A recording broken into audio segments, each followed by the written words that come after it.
Haleluya, kita akan baca satu ayat ya. 1 Tesalonika 5 ayat ke-21. 1 Tesalonika 5 ayat 21 kita akan baca semua ayat ini bersama-sama. 1 Tesalonika 5 ayat 21 kita baca sebagaimana tertulis. Kita baca bersama 3, 4. Ujilah segala sesuatu dan pegang eratlah apa yang baik. Amin. Silakan duduk. Puji Bapa Yahweh, kita mengucap syukur ya oleh kasih kemurahan Tuhan ya, senantiasa firman Tuhan terus menerus dikumandangkan. Karena memang ya waktunya berjalan semakin hari semakin mendekat akan kedatangan Tuhan Yeshua Masiah. Karena kita mengimani bahwa ketika sangkakala berbunyi ya, nama kita ada. Nama kita dipanggil dan rohnya mengangkat kita. Nah, kita harus ingat itu semua bukan tergantung kepada Bapa Yahweh. Ya, karena Tuhan kan sudah siapkan, ini jalan kebenaran dan kehidupan. Kalau engkau jalan ini, pasti engkau ketemu Bapa Yahweh. Itulah bentuk kasih Bapa Yahweh, kita diberi kebebasan, mau milih apa enggak. Ya. Jadi tidak ada paksaan. Ya. Tetapi kita sebagai anak-anak Tuhan, ya senantiasa diingatkan, saudara dan saya adalah anak-anak Bapa Yahweh. Ya. Kita mempunyai garis keturunan yang asalnya dari Bapa Yahweh. Firman Tuhan katakan kita dilahirkan dari Elohim. Ya, sebagaimana yang beberapa kali diingatkan dalam Lukas pasal ke-3. Ya, banyak orang, walaupun banyak orang nggak percaya ya, ada anak Tuhan, ada anak setan ya. Kita percaya dengan apa yang tertulis. Ya, karena itu sebagaimana kitab Torah menyatakan, jangan tambahi dan jangan kurangi firman. Ya. Karena itu kita terus belajar ya. Karena apa yang tertulis itu adalah kebenaran. Di mana jelas dikatakan Bapa Yahweh atau Elohim terus memperanakan si Adam, memperanakan Set dan seterusnya. Tetapi dengan berjalannya waktu ya, setan pun melakukan hal yang sama.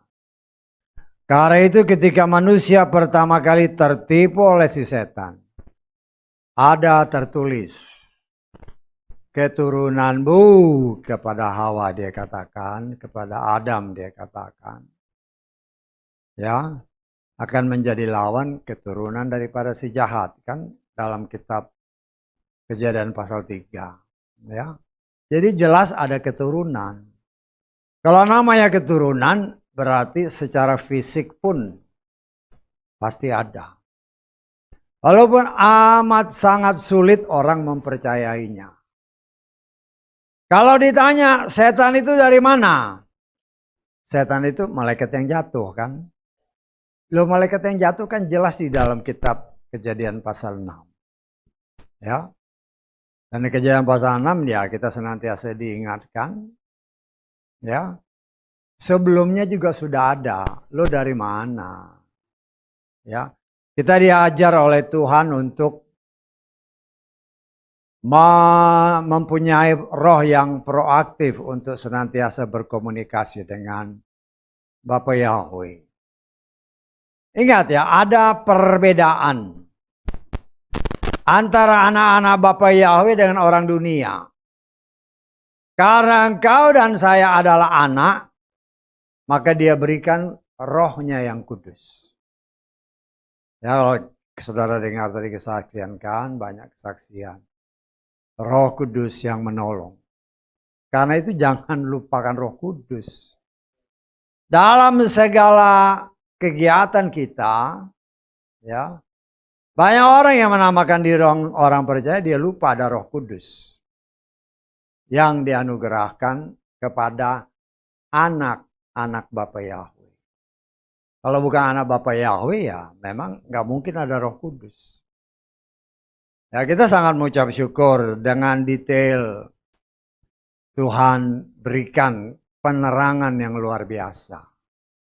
Ya, bagaimana kita bisa mendapatkan Roh Kudus? Karena tidak semua orang diberikan Roh Kudus. Kenapa?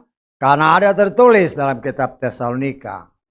2 Tesalonika menyatakan, kita lihat aja lah. 2 Tesalonika pasal ketiga, ya, ayat kedua.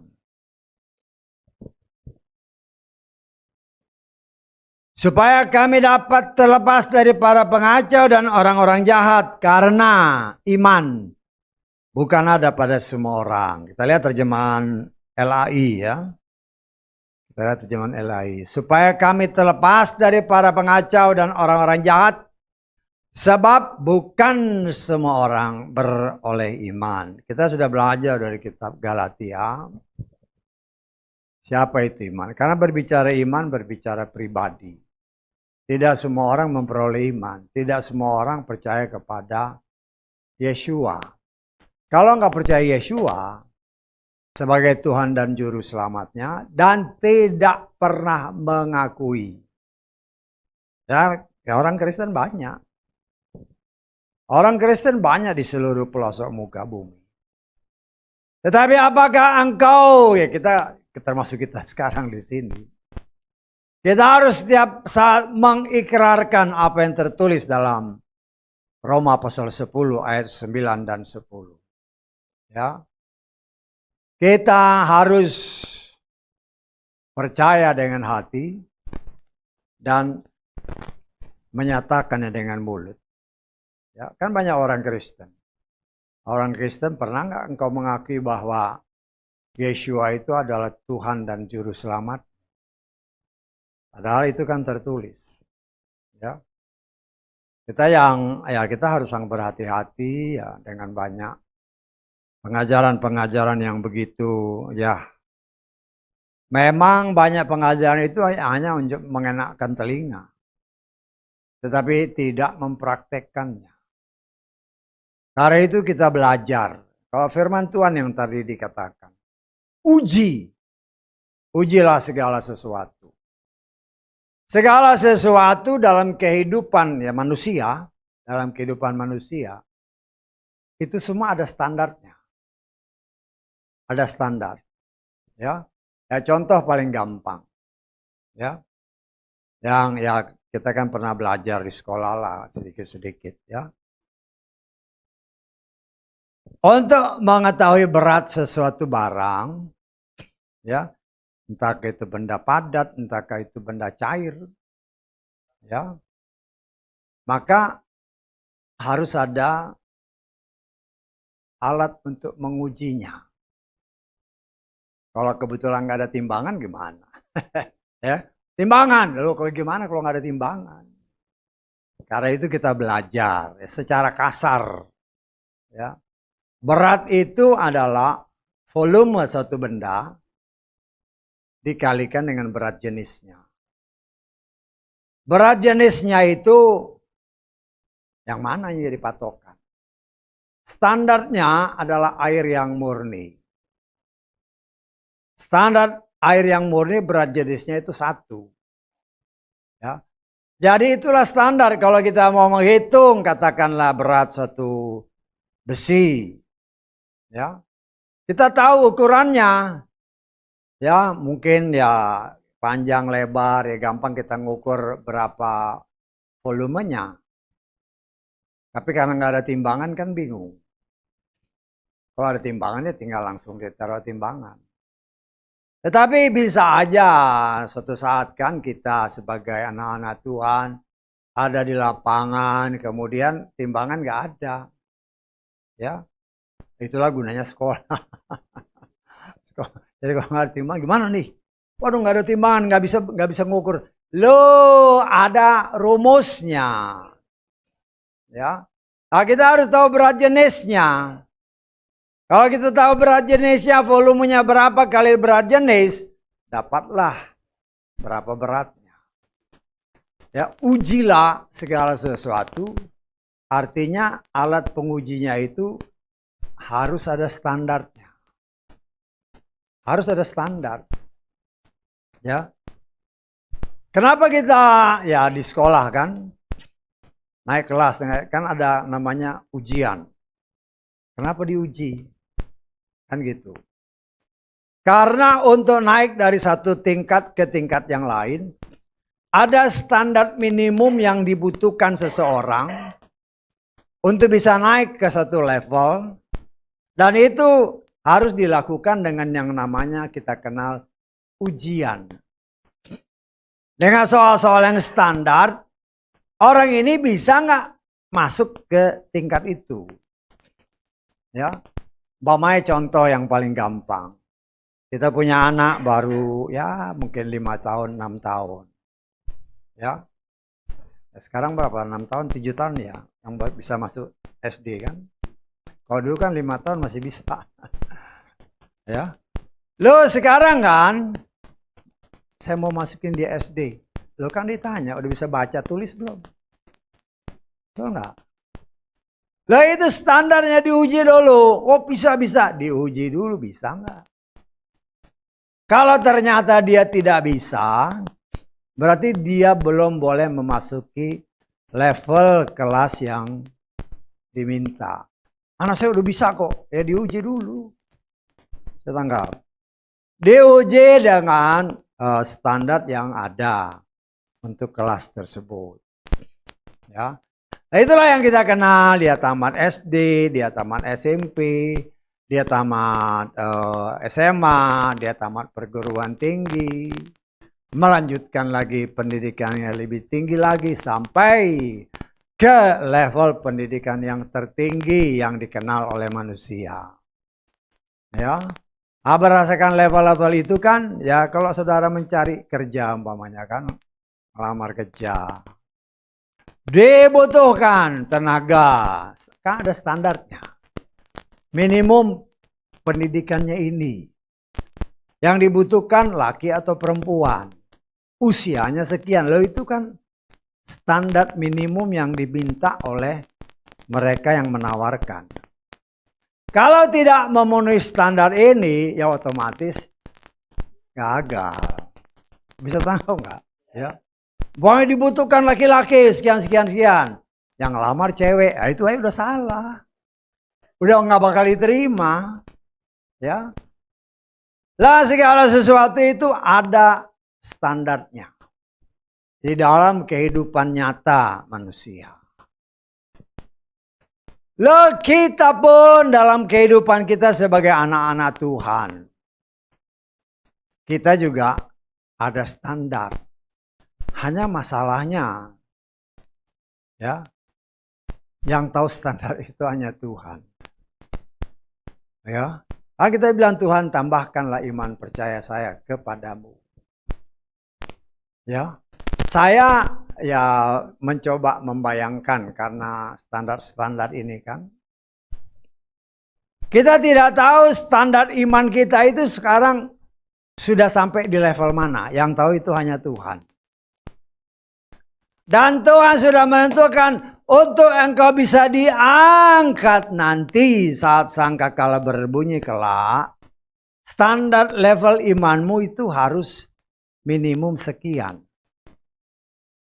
Ya, kurang dari sekian nggak bakal diangkat. Walaupun mungkin selamat. Saudara harus bisa bedakan ya. Orang yang selamat itu ya belum tentu diangkat pada saat sangkakala berbunyi kelak. Tetapi kita akan mengimani Tuhan oleh kasih karuniamu. Saya mohon supaya saya bisa terangkat ketika sangkakala berbunyi kelak. Tetapi kita tidak tahu standar level iman yang Tuhan tetapkan. Kalau dia mencapai standar ini, dia akan diangkat. Hanya saya pernah mengajarkan kepada kita semua melalui tempat ini. Ya, semua orang ya yang baca-baca kitab suci, ketika melihat Elia mau diangkat, para nabi, bahkan Elisa yang menyertai Elia, mereka tahu bahwa Elia mau diangkat karena kemurahan Tuhan. Dalam pandangan mereka, saya menafsirkan, ya, Elia imannya sudah sempurna. Dalam pandangan mereka ya kita juga memandangnya, wah imannya sudah sempurna. Tetapi iman yang menurut pandangan kita sempurna, ternyata dalam pandangan Bapa Yahweh belum sempurna. Karena ada tertulis, dialah penyempurna iman kita. Ya, betul nggak dalam kitab apa itu? Apa itu? Saya ingat nggak? Loh, sekali kita tanya gini kan supaya diuji. Diuji. Ya, jadi kelihatan juga orang sering baca firman apa enggak ini. Ya. Kita lihat dalam Ibrani pasal ke-12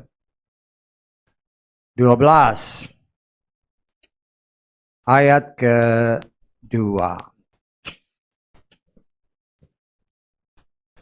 Sambil memandang kepada Yesua penguasa dan penyempurna iman dan seterusnya.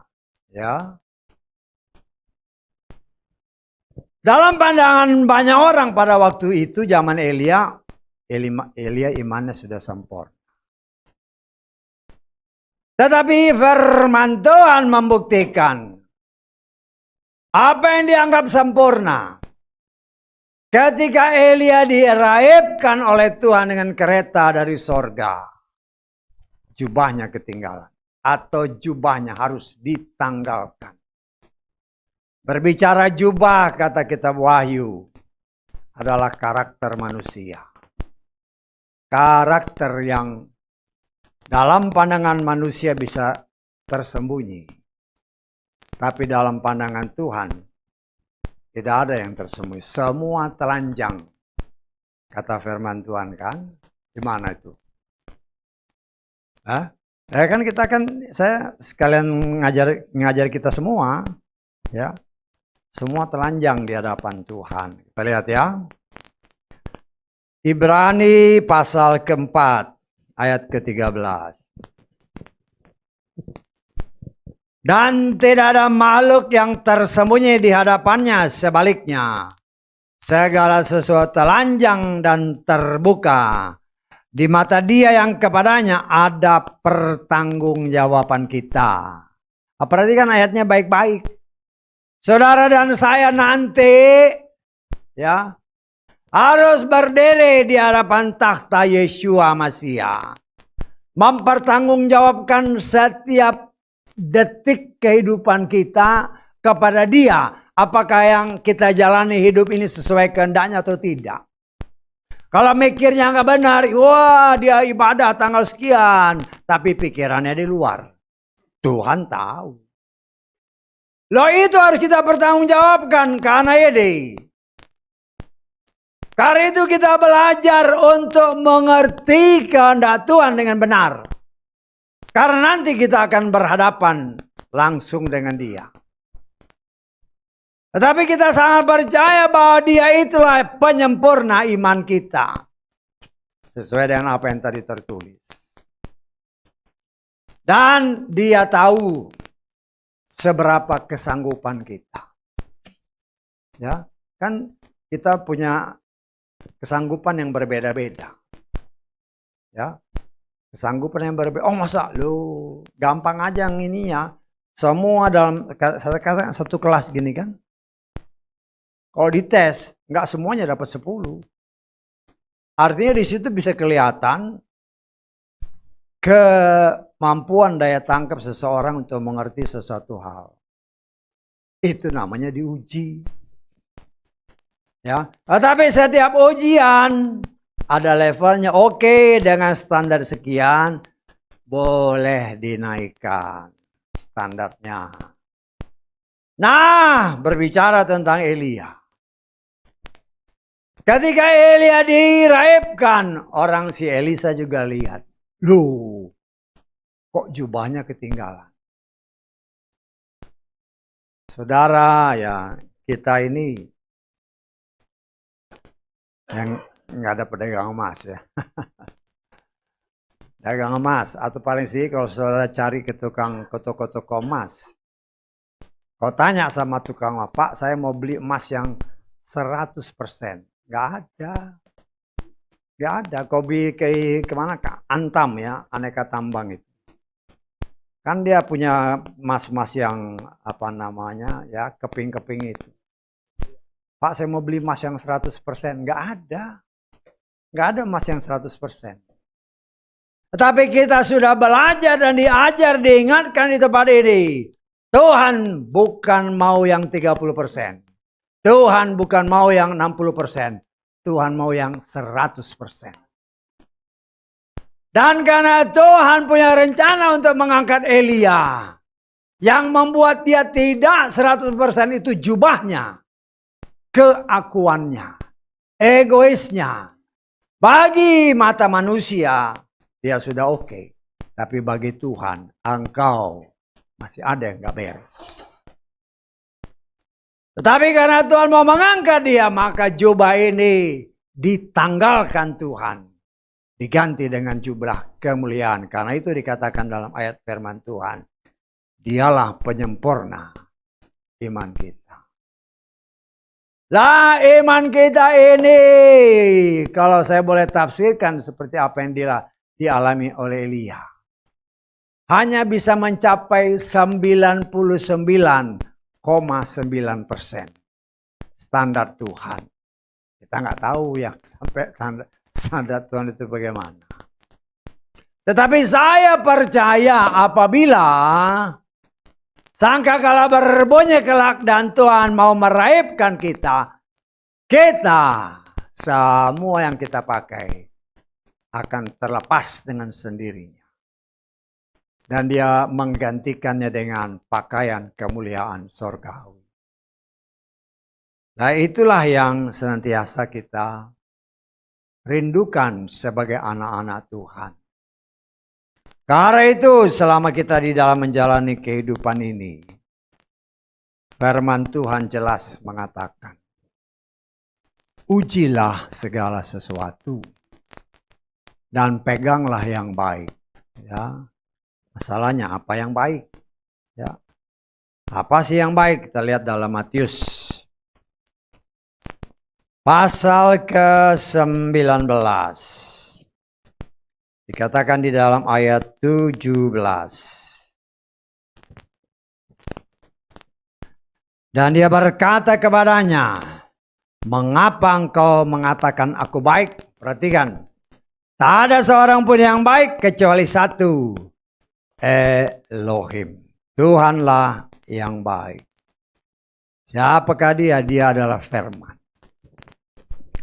Ya, artinya uji segala sesuatu dengan firman Tuhan di dalam kita menjalani hidup ini. Ya, karena ya kita harus melihat setan itu licik. Ya, dia senantiasa berusaha menjatuhkan orang pilihan apabila mungkin. Dan dia coba menjatuhkan pakai firman Tuhan. Yang sudah ditambah dan dikurangi. Ya. Dan kita harus ingat bahwa setan itu hanya bisa ditaklukkan dengan firman. Tetapi dengan firman yang murni. Ya. Sehingga kita pun akan hidup dibuatnya berkemenangan kalau kita memakai senjata firman yang murni, yang tidak ditambah dan dikurangi. Kenapa Hawa bisa jatuh ketika dicobai oleh si setan? Ya. Padahal dia kan hidup di Taman Eden. Ya. Ya, kita sudah belajar orang seperti ya, karena banyak orang yang kadang tidak menyadari dan itu berulang-ulang diingatkan di tempat ini. Ya, memang harus diulang-ulang supaya ingat. Ya, seperti apa yang seringkali diingatkan juga manusia merasakan apa yang dipelajari secara psikologi bahwa manusia itu pelupa. Ya kan, karena itu Tuhan mengingatkan. Ya. Setiap hari Hawa dan Adam, saya tafsirkan kurang lebih 5.000 tahun, ada di Taman Eden berduaan aja. Ya. Tiap hari dia ngelihat pohon ini kan. Ada 2 pohon di tengah-tengah taman. Kenapa di tengah kan gitu tanyaan. Ya. Apa kita sudah belajar ini ya kan, saya refreshing lagi. Foto kalau kita lihat yang dilihat itu tengahnya dulu, baru ngelihat ke kiri ke kanan. Tuhan mau kasih lihat ke Bapak manusia kenapa pohon itu di tengah. Artinya itu harus menjadi perhatian khusus bagi manusia ciptaan Tuhan. Setiap hari dia ada di Taman Eden. Setiap hari ya kita kan boleh tafsir. Ya melihat pohon ini kan.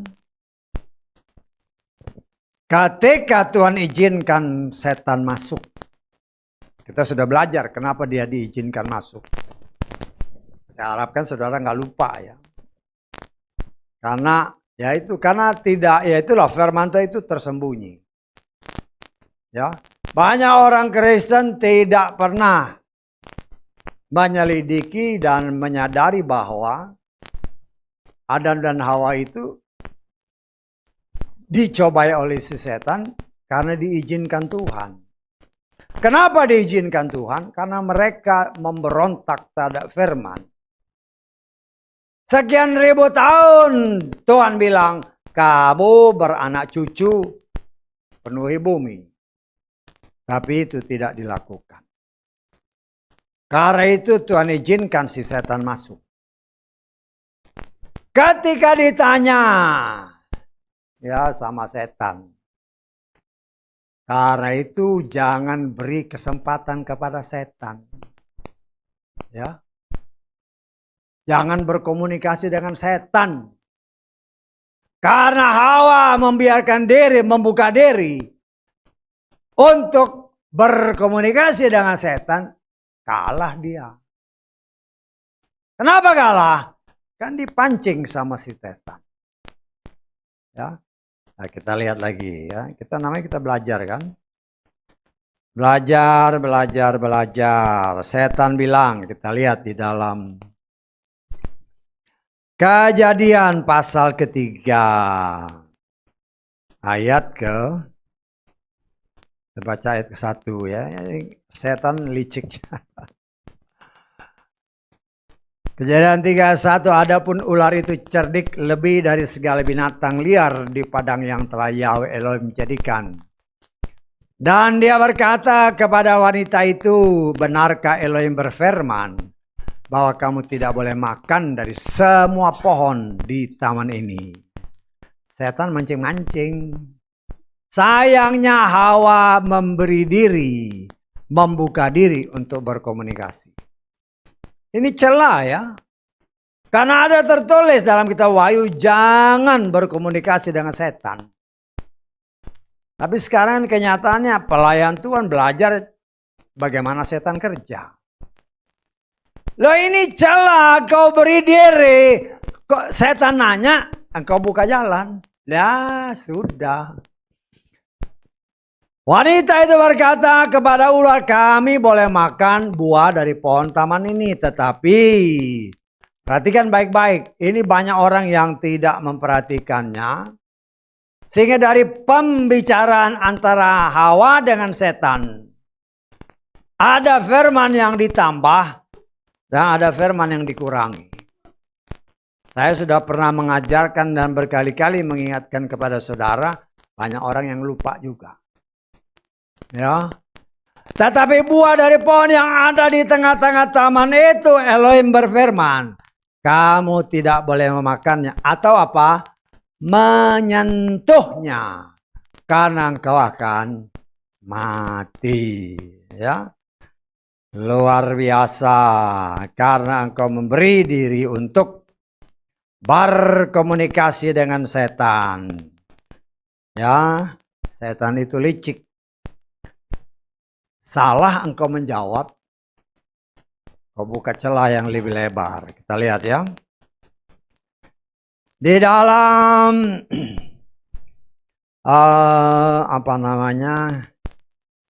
Kitab Kejadian pasal kedua. Kita baca ayat ke-9 dulu. Yahweh Elohim menumbuhkan dari tanah segala pohon yang disukai untuk penglihatan, baik untuk makanan. Juga perhatikan baik-baik ayat ini. Pohon kehidupan di tengah-tengah taman itu serta pohon pengetahuan baik dan jahat. Ya, perhatikan ayatnya. Nah, kemudian apa jawab ayat kita lompat ayat ke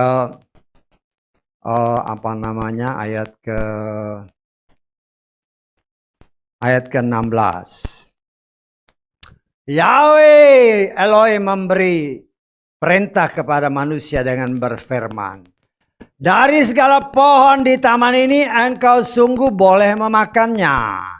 Tetapi dari pohon pengetahuan baik dan jahat engkau tidak boleh memakannya. Karena pada hari engkau memakannya, engkau sungguh akan mati. Nah, tadi komunikasi dengan si setan gimana? Kejadian pasal 3 ayat kedua. Wanita itu berkata kepada kami boleh makan buah dari pohon taman ini, tetapi buah dari pohon yang ada di tengah-tengah taman. Pertanyaannya, di tengah-tengah taman ada berapa pohon? Ada 2. Semua boleh. Dari 2 ini cuma 1 yang gak boleh dimakan. Tetapi dia jawabnya udah salah. Bisa tangkap? Kemudian apa? Tetapi buah dari pohon yang ada di tengah-tengah bayi, Elohim berkata, kamu tidak boleh memakannya atau menyentuhnya. Tidak ada larangan untuk menyentuh. Jadi dia sudah tambah. Jangan makan, jangan sentuh. Dia sudah kurangi karena di pohon di tengah-tengah itu ada 2 pohon. Ditambah dan dikurangi. Tetapi yang pertama yang lebih utama, dia membuka diri berkomunikasi dengan setan. Setan itu licik. Dia pakai firman.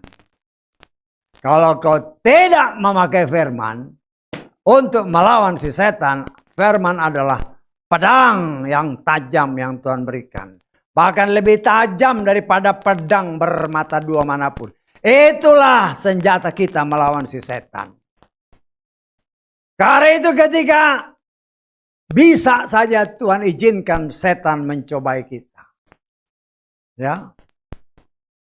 Boleh kita pakai senjata firman, tapi jangan kau tambah dan jangan kau kurang.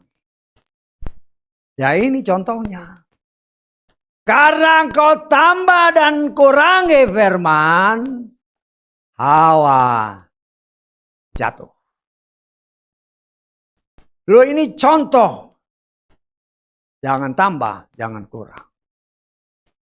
Karena itu ketika Tuhan memberikan Torahnya kepada Mose, jangan kau tambahi dan jangan kau kurang. Berani kau tambah, berarti engkau melawan firman Tuhan. Dan dalam kenyataannya, banyak orang yang lari dari perintah itu.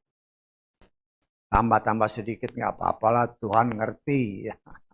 Enak aja kan. Ah kan Tuhan ngerti, nggak apa-apalah. Ya. Tuhan ngerti, tapi dia tetap setia kepada firman-Nya. Engkau memberontak terhadap firman, hukumannya apa? Mati, binasa. Nah, kita sebagai anak-anak Tuhan ketika dia berkata, ujilah segala sesuatu. Dengan apa kita mengujinya? Ujilah dengan firman. Tetapi bagaimana kita bisa menguji dengan firman kalau kita sendiri tidak pernah baca firman?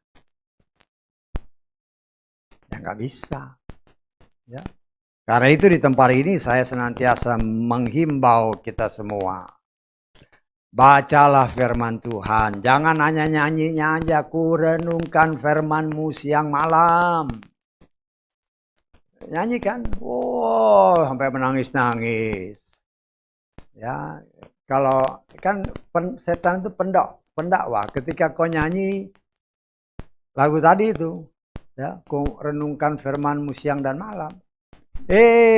Ya setan berbisik sama Tuhan. Tuhan lihat dulu. Di gereja banyak pembohong. Banyak pembohong Tuhan. Karena itu kita diajar oleh Tuhan. Hati-hati dengan apa yang kau nyanyikan. Kalau lagu tadi, kalau engkau tidak merenungkan firman itu siang dan malam, mendingan kau diem aja lah. Daripada bohong sama Tuhan. Karena ketika engkau bohong, si penuduh, si pendakwa ini, di gereja banyak pembohong. Pembohong itu jangan harap masuk surga. Loh, keselamatan itu serius ya. Tuhan mau menyelamatkan saudara dan saya, dia serius. Karena itu diajar, ayo diuji dulu. Ya dulu sih memang waktu lagu-lagu itu baru nongol kan, itu kan lagu lama. Tetapi setelah kita meditasi, loh ini bohong kok ini. Kalau disuruh baca firman, aduh capek, malas. Nyanyinya luar biasa. Nyanyinya luar biasa. Engkau membodohi dirimu sendiri. Saya tangkap. Ya. Kalau seandainya nanti ada lagu itu, kalau engkau tidak lakukan, diam aja, ceklek. Lu saya sebagai pelayan Tuhan ngomong yang benar. Karena engkau berbohong. Jangan berbohong sama Tuhan, karena kan tadi ayat tadi. Segala sesuatu telanjang di hadapan Bapa Yahweh. Tetapi karena Tuhan menghendaki saudara dan saya selamat. Karena itu dia katakan, ujilah segala sesuatu. Sehingga ketika engkau mendengar firman seperti yang diberitakan dari mulut ini, atau dari siapapun juga, seperti semalam kan. Karena firman itu tertanam dalam hati kita. Dan dia menjadi mata air yang berbuah-buah dari hati kita. Ketika ada pengajaran palsu yang mau masuk, tidak bisa. Karena terpental keluar oleh firman yang murni yang ada dalam hati kita. Ya. Jadi itu bukan sesuatu yang asal cuap aja. Yang Yesus katakan firman itu akan membual dari hatimu sebagai mata air. Ya. Pengajaran apapun yang bukan dari Tuhan. Karena dia mau saudara dan saya murni, kudus dan tak bercacat. Ketika kita dengar pengajaran yang tidak benar, hati ini langsung menolak. Itu bukan dari Tuhan. Kenapa? Karena Tuhan mau saudara dan saya kudus. Kita sudah belajar kemarin kan, kados. Pisahkan dirimu dari dunia ini. Jangan menjadi serupa dengan dunia. Karena itu berubahlah. Oleh karena kemurahan Tuhan yang dia menganugerahkan kepada saudara dan saya. Firman-Nya. Ketika kita terima firman itu dengan lemah lembut. Ya, jatuh ke dalam hati yang lemah lembut, subur. Firman itu yang bekerja dalam hati dan hidup kita. Ya, percuma kan kita ibadah kalau nanti masuk neraka juga mau ngapain. Loh, saya sebagai pelayan Tuhan sih ngomong belak-belakan aja. Saya merindukan baik saya dan kau semua yang mendengar berita ini. Ketika nanti kita sama-sama ada di langit yang baru, bumi yang baru bersama Dia. Ketika kita diangkat oleh Roh-Nya, sama-sama kita ketemu di angkasa. Tetapi untuk itu kita harus memiliki standar iman yang berasal dari Tuhan. Minimum 99,9% sama seperti Elia. Karena yang 0,1% itu kita tidak sanggup melakukan penyempurnaan. Sesuai firman tadi kan, Dialah yang menyempurnakan kita. Paling sedikit dengan pertolongan Roh Kudus kita terus berusaha. Maju. Walaupun kita tidak melihat apakah imanku sudah mencapai 99,9%. Karena terus menerus Tuhan izinkan masalah terjadi. Pergumulan terjadi. Walaupun makan firman bangsa Israel. Ketika keluar dari tanah Kanaan, dari tanah Mesir menuju ke tanah Kanaan, dikasih Tuhan roti dari sorga. Makanan malaikat, roti dari sorga. Kenyataan membuktikan, bosan makan roti mana terus. Ya. Yesus berkata dalam kitab Yohanes, Akulah roti kehidupan. Dagingku dan darahku adalah benar-benar makanan. Kalau engkau memakannya, engkau akan hidup sampai selamanya. Apa yang dahulu mana di gurun pasir adalah bayangan. Kata kitab Ibrani pasal 10. Torah adalah bayangan. Penggenapannya Yesus berbicara, Akulah roti kehidupan. Dagingku dan darahku benar-benar makanan. Makan supaya engkau hidup. Ya, tetapi dalam kenyataannya, yaitu janji-janji aja. Merenungkan firman Tuhan siang dan malam. Ya, banyak orang kan, waduh kalau baca firman 5 menit udah ngantuk. Tapi kalau nonton, waduh drama-drama di Korea, drama-drama Korea itu, waduh. Seharian juga matanya melotot terus. Itu kan suatu kenyataan. Dari situ kita bisa menilai mana yang lebih kau cintai. Kau lebih cintai firman yang dapat menyelamatkan engkau, atau engkau lebih terikat kepada apa yang ditawarkan oleh dunia. Harus ada perbedaan antara orang yang beribadah kepada Bapa Yahweh dengan orang-orang dunia. Dan itu ditentukan oleh masing-masing kita. Bukan oleh Tuhan. Karena ada tertulis dalam kitab Filipi. Kerjakan keselamatan itu sendiri. Artinya tergantung kita. Sehingga ketika kita menjalani hidup ini. Berbagai macam tantangan masalah yang Tuhan izinkan terjadi. Kita uji. Ya, kan tadi kesaksian bermacam-macam. Bagaimana Tuhan tidak pernah melupakan janjinya. Masalah pergumulan boleh tetap Tuhan izinkan terjadi. Supaya apa? Supaya orang tetap merapat kepada Dia. Tetap berseru berharap kepada Dia. Karena kenyataan membuktikan ketika manusia hidup berkecukupan, dia lupa sama Tuhan. Karena itu ada tertulis ketika engkau sudah memasuki tanah Kanaan, sudah cukup segala sesuatunya, jangan lupa kepada Dia yang memberikan semua itu, yaitu Bapa Yahweh. Tetapi itu terjadi sampai saat ini kepada kita. Ya. Ketika kita sudah Tuhan izinkan menghadapi berbagai macam tantangan. Kemudian Tuhan menyelesaikan. Kemudian kita bersaksi. Wah, hebat. Besoknya lagi. Balik, back to basic. Ya. Back to basic dalam arti kata, back yang gak bener. Mulai meragukan. Setiap pribadi kita pasti pernah merasakan pertolongan Tuhan yang luar biasa. Tetapi ketika Tuhan izinkan menghadapi permasalahan lagi, mulai bimbang lagi. Aduh gimana ya? Aduh aku udah berdoa nih, udah sampai berbusa mulutku. Tuhan kok kayak nggak denger sih? Tuhan selalu mendengar doa anak-anaknya. Tetapi ada tertulis waktu Tuhan, bukan waktu kita. Tetapi ada tertulis Tuhan tidak pernah terlambat untuk menolong anak-anaknya yang setia berseru kepadanya. Ya, tetapi masalahnya apakah kita setia berseru kepadanya? Ya,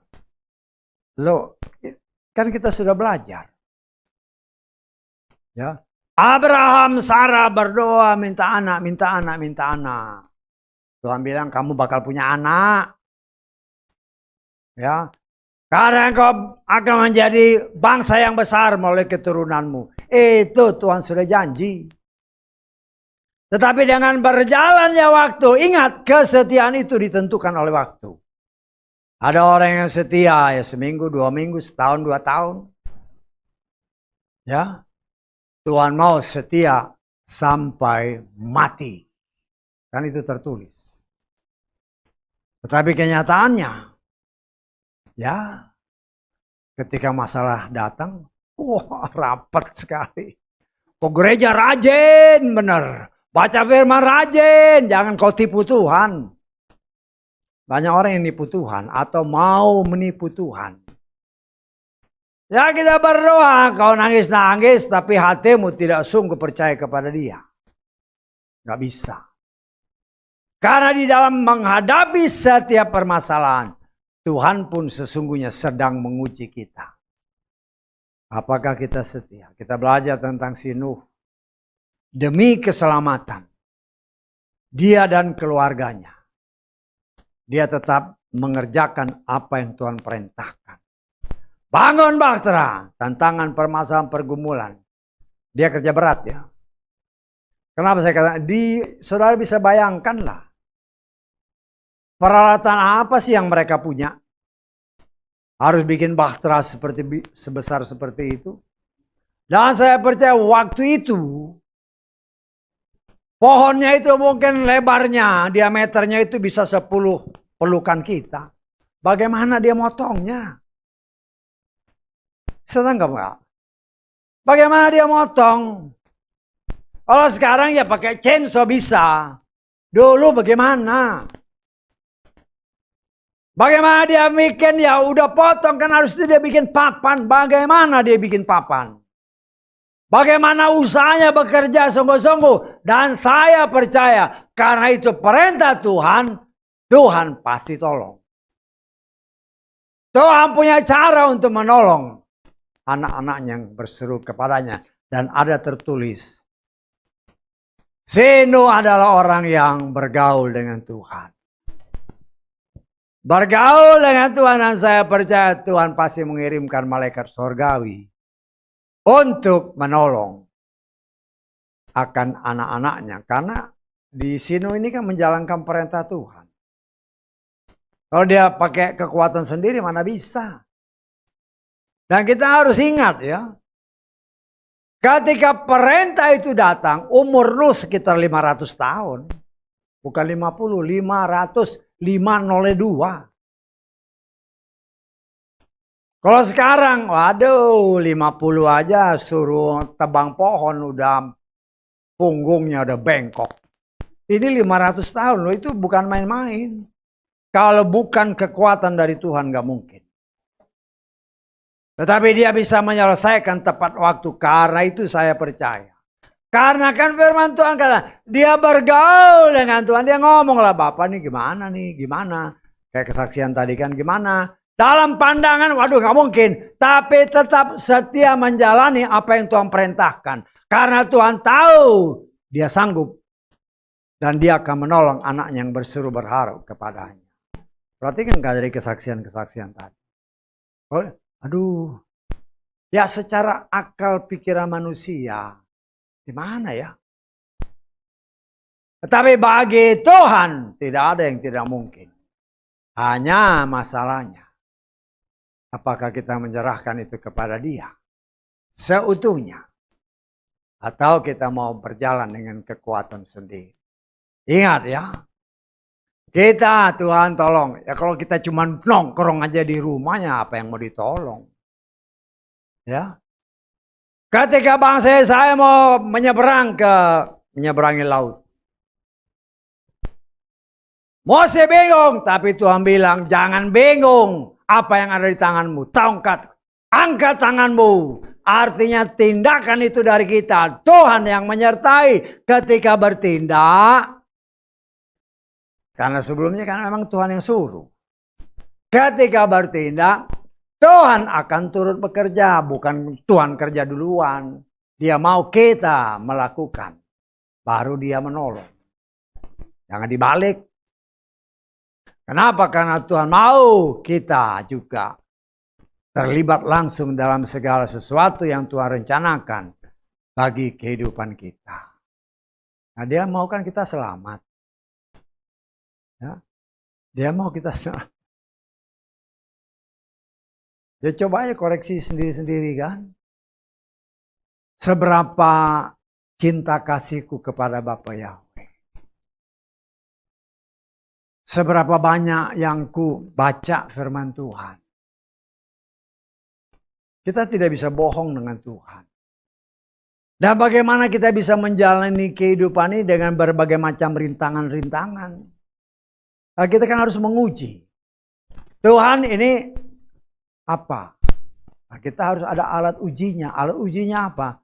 Firman. Kalau itu firman, jalan. Sesuai nggak dengan firman? Kalau tidak sesuai, hati-hati. Ujilah segala sesuatu, jangan tambah dan jangan kau kurangi. Tuhan itu setia sama firman, bukan setia sama orang. Ya, ya pengalaman Mose. Ketika bangsa Israel minta air, berdoalah Mose. Tuhan bilang, pukul batu itu. Pukul. Pratak. Keluar air. Gak lama kemudian. Permasalahan yang sama. Tuhan bilang. Ngomong. Sama batu itu. Pengalaman. Dulu. Aku pukul. Air keluar. Sekarang Tuhan bilang. Ngomong.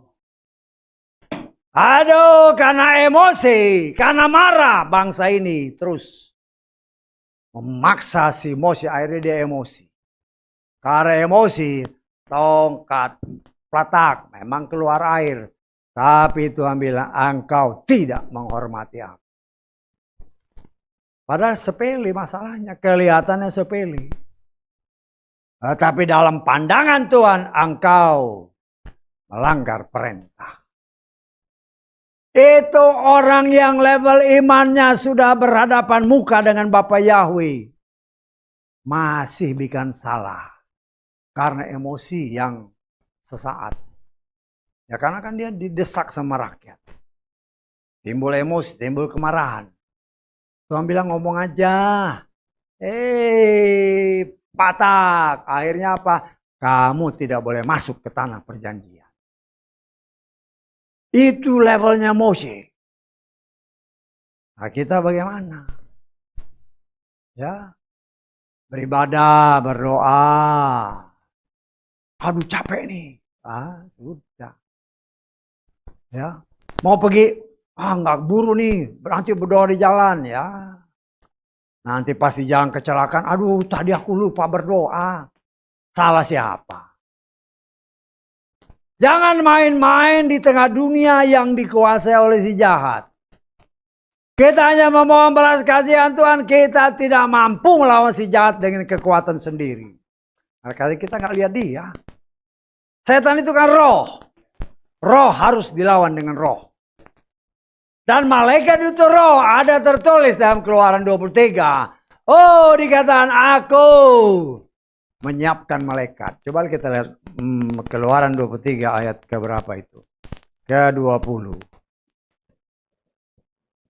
Lihat, aku akan mengutus seorang malaikat ke hadapanmu untuk menjagamu dalam perjalanan dan untuk membawamu ke tempat yang telah aku siapkan. Tuhan sudah siapkan tempat, dia kirimkan malaikat surgawi. Kita tidak melihat malaikat itu. Tapi setan lihat. Roh sama roh. Ayub dipagari oleh Bapak Yahweh. Ayub nggak lihat. Tapi setan lihat ada pagar. Jangan lupa pagar itu. Ya. Kalau kita jalan, Tuhan tolong. Ya. Karena itu kan senantiasa semua kuasa kegelapan yang mencoba mengganggu, yang mencoba untuk mencelakai anakmu ini. Semua dengan kuasa Bapak Yahweh kita hancurkan. Itu dipraktekkan dalam hidup. Kerjaan kita itu menghancurkan semua kuasa kegelapan setiap hari dengan kekuatan pedang yang Tuhan berikan. Yaitu kebenaran firman. Bagaimana kita menghadapi dia. Nah itu kan tergantung masing-masing. Jangan hanya berdoa, asal berdoa gitu. Setan yang ada di depanmu itu memang kau nggak lihat. Lawan dia. Kan firman Tuhan bilang, lawan si setan itu. Maka dia akan lari. Tapi kalau engkau biarkan dia lang-lang buana mengitari engkau, kau tidak ada tindakan. Ya sudah, dia tinggal cari celah. Ada celah sedikit, dia masuk. Dan kalau setan masuk, tugasnya mencuri, membunuh, membinasakan. Hanya 3. Karena itu kita sebagai anak-anak itu, mari kita terus-menerus menguji diri kita. Ya, ada tertulis, mendekatlah kepada Bapa Yahweh. Maka dia akan mendekat kepada kita. Kenapa? Karena manusia ini yang pertama-tama menjauhkan diri dari Tuhan. Ya, Tuhan senantiasa memanggil, mari anakku. Tapi manusia lebih senang ada di tengah-tengah dunia yang mengenakkan dagingnya. Tuhan tidak pernah maksa. Tetapi apabila kita mau bertindak, Tuhan tolong. Ya, kan Yesus cuma bilang, mari ikutlah aku. Dia nggak paksa, walaupun dia bisa paksa. Kalau dia mau. Tetapi itulah bentuk kasih Tuhan. Dia cuma ngajak, ikutlah aku. Kalau kita ikut dia, ikut seluruh keberadaannya. Melakukan firman-Nya dan hidup di dalam firman-Nya. Ketika kita hidup di dalam firman-Nya, maka kita ada dalam proteksi yang luar biasa. Yang Tuhan berikan bagi anak-anaknya. Karena dunia ini dikuasai oleh si jahat. Tetapi kalau kita hidup dalam proteksi Tuhan, si jahat ini tidak punya kuasa menjamah kita. Karena itu saudaraku yang dikasih oleh Bapak ya, mari kita sama-sama maju. Saling mendoakan ya. Karena itu kan ya, sejak beberapa tahun yang lalu kan saya hanya mengimbau. Ayo jam 8 kita semua sepakat bertemu di udara melalui doa-doa. Kenapa? Ada tertulis 2 orang sepakat, minta apa saja Tuhan kabulkan. Tapi kenyataan apa? Kalau ada masalah, baru berdoa. Ya kan? Ya, karena itu seringkali Tuhan izinkan ada masalah, supaya engkau dekat sama Tuhan terus. Karena kenyataan memang seperti itu, kalau nggak ada masalah, justru manusia, umat pilihannya sekalipun semakin menjauh dari dia. Karena itu kita belajar. Kalau kita mendekat dan kita bergaul dengan Tuhan, maka hidup kita akan penuh dengan damai sejahtera, penuh sukacita. Ya. Karena apa? Karena Tuhan yang menolong kita. Memberikan kita jalan keluar bagaimana menghadapi permasalahan-permasalahan. Setan senantiasa membuat permasalahan untuk menjatuhkan iman orang percaya. Orang yang mengasihi Bapa Yahweh. Tetapi orang yang mengandalkan Bapa Yahweh, masalah boleh datang, Tetapi Tuhan tidak pernah meninggalkan anak-anaknya. Sehingga anak-anaknya tetap hidup berkemenangan bersama dengan Dia. Sehingga segala sesuatu, kata firman Tuhan, apa yang tidak pernah kita pikir, tidak pernah kita dengar, tidak pernah timbul dalam hati, dianugerahkan Tuhan bagi orang yang mengasihi Dia. Yesus berkata, kalau engkau mengasihi aku, lakukan firman. Bukan lakukan apa yang dikatakan orang. Orang boleh ya, umpama saya memberitakan seperti ini. Dengar baik-baik, ini si pendeta ini ngomong benar gak? Kalau itu benar, pegang. Tapi kalau itu nggak benar, tolak. Tuhan serius dalam rencana penyelamatan bagi saudara dan saya. Tetapi bagaimana seriuskah kita merespon tawaran Tuhan? Kan tergantung kita. Ya. Karena itu saudaraku yang dikasih oleh Bapa Yahweh. Tuhan sudah memberikan alat ujinya. Ya. Ujilah segala sesuatu pakai apa? Pakai firman. Segala sesuatu yang melenceng dari firman harus berani kau tolak. Karena itu yang menentukan keselamatan kita. Ya, segala sesuatu kan kalau wah ini nggak sesuai, ya tolak. Karena itu yang menentukan keselamatan kita. Tetapi kalau kita mulai berkompromi, nggak apa-apa sedikit, Tuhan juga ngerti ya. Engkau yang nggak mengerti Tuhan. Sehingga kalau Tuhan membinasakan engkau karena engkau tidak melakukan apa yang Dia perintahkan, jangan salahkan Tuhan. Ya, apa yang tertulis dalam kitab Kejadian pasal 3 tadi, Kejadian pasal 2. Jadi pengajaran bagi kita, ya, bahwa sejak pertama memang manusia, ya, karena membuka diri berkomunikasi dengan setan. Dan karena dia tidak memakai senjata kebenaran, ada firman yang ditambah dan dikurangi. Akibatnya kebinasaan. Kalau dahulu itu terjadi, maka sampai saat ini pun akan tetap Tuhan izinkan terjadi. Karena itu jangan beri celah kepada setan. Dan pakailah senjata kebenaran itu sendiri. Yang memampukan kita berperang melawan tipu daya si jahat. Sehingga apabila kita benar-benar memakai senjata kebenaran firman Tuhan, Dia akan membuat kita hidup berkemenangan. Karena itu ambil sikap, ya, ambil sikap, uji segala sesuatu dengan firman. Kalau tidak sesuai, tinggalkan, supaya jangan engkau binasa. Haleluya, mari kita bangkit berdiri.